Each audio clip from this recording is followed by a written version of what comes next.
ကျွန်တော်တို့ eFootball player အများစုနားလည်မှုလွဲနေတဲ့ speed နဲ့ acceleration အကြောင်းကျွန်တော်ဒီနေ့ဒီဗီဒီယိုမှာပြပြရမယ်ကိုယ့်အကိုကတ်တွေပြင်တဲ့အခါမှာလည်းအထောက်အကူပြုလိမ့်မယ်အားလုံးပဲမင်္ဂလာပါကျွန်တော်ကတော့ Youngstar Asian ပါ speed နဲ့ acceleration အကြောင်းကိုကျွန်တော်တို့ကိုယ်ပြပြသိသွားပြီဆိုရင် player တွေပုံမြင်တဲ့အမြင်လည်းလုံးဝပြောင်းလဲသွားလိမ့်မယ်ကဲကျွန်တော်တို့ပထမဆုံးအနေနဲ့ speed ကနေပြီးစလိုက်ရအောင်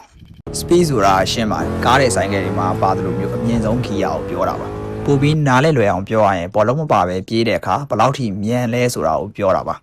ဥပမာအချိန်ရနေပြီဖြစ်တဲ့ Mbappé ရဲ့တောင်ပန်းနေပြေးထွက်သွားတာကိုမြင်အောင်ကြည့်လိုက်သူ့ရဲ့အမြင့်ဆုံးအမြန်နှုန်းကြီးကကြောက်ခမန်းလေးဘယ်သူမှကိုလိုက်မမီတော့ဘူးအဲဒါကြောင့် speed ဆိုတာကအချိန်အနည်းဆုံးနဲ့အကွာအဝေးအများဆုံးရောက်အောင်ပြေးနိုင်တဲ့စွမ်းရည်ကိုခေါ်တာပါဒါပေမဲ့ acceleration ကတော့ speed နဲ့လုံးဝမတူပါဘူးမျိုးချင်းချင်းပြောရရင်တော့ speed ဆိုတာပန်းနိုင်ဆိုရင် acceleration ဆိုတာစထွက်တဲ့ရုံးအားပါပဲ acceleration ဆိုတာအဲ့အမြင့်ဆုံး speed ကိုဘယ်လောက်မြန်မြန်ရောက်အောင်သွားနိုင်လဲဘယ်လောက်ပေါက်ကွဲအားနဲ့သွားနိုင်လဲဆိုတာကိုခေါ်တာပါပြေးချင်းပထမဆုံးခြေလမ်းမှာတင်မဲ့နောက်ခံလူတွေကိုကြော်သွားတာအဲ့ဒါ acceleration များလို့ပဲဖြစ်ပါတယ် speed များလို့မဟုတ်ပါဘူးပိုပြီးမြင်တာအောင်လို့ကျွန်တော် Mbappé နဲ့ Belletti ကို speed နဲ့ acceleration ပြောင်းပြန်စီထားပြီးတော့နှိုင်းယှဉ်ပြထားတယ် Mbappé မှာဆိုရင် acceleration 99 speed က94 Belletti မှာဆိုရင် speed က99 acceleration က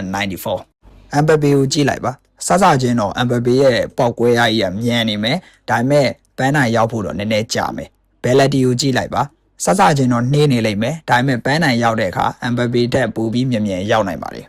ဒါကတော့ speed နဲ့ acceleration ရဲ့မြင်သာတဲ့ကွာခြားချက်ပါအနည်းချုံအနေနဲ့ပြောရရင်တော့ acceleration ဆိုတာနေရာကြီးကြီးလေးတွေမှာအရေးပါတယ် speed ဆိုတာကတော့နေရာလွတ်အကျယ်ကြီးတွေမှာအရေးပါတယ်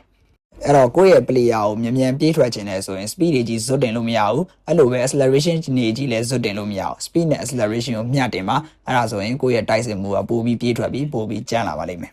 အဲဒါကြောင့်ကျွန်တော်တို့ player progression တင်မယ်ဆိုရင် acceleration တင် offensive awareness ကသူကသူလိုက်တင်လာတာဒီ၃မျိုးပေါ့တွဲပေးထားတာ speed တင်မယ်ဆိုရင်တော့ stamina နဲ့ kicking power ကိုတွဲပေးထားတာအဲဒါဆိုရင်ကျွန်တော်တို့ LBRB တွေကို speed တင်မယ်ဆိုရင်ဒီကောင်တွေ kicking power တွေလည်းတိုးလာမယ် stamina လည်းတိုးလာမယ် attacking ပိုကောင်းမယ်ပေါ့လေ brother တို့ရော speed နဲ့ acceleration ကိုဘယ်လိုမြင်လဲကျွန်တော်ရဲ့ comment မှာဝင်ရောက်ဆွေးနွေးသွားလို့ရပါတယ်ဒီနေ့ဗီဒီယိုကတော့ဒီလောက်ပါပဲအဆုံးထိကြည့်ပေးတဲ့အတွက်တရားချေးကြအောင်ကျေးဇူးတင်ပါတယ်ကျွန်တော်အကောင့်မှာ eFootball ကောင်တွေရောင်းတော့ဝယ်ရလဲတာပြင် coin တွေလည်းကန့်သက်မရှိလာရောက်ဝယ်ယူနိုင်ပါတယ်ဗျာ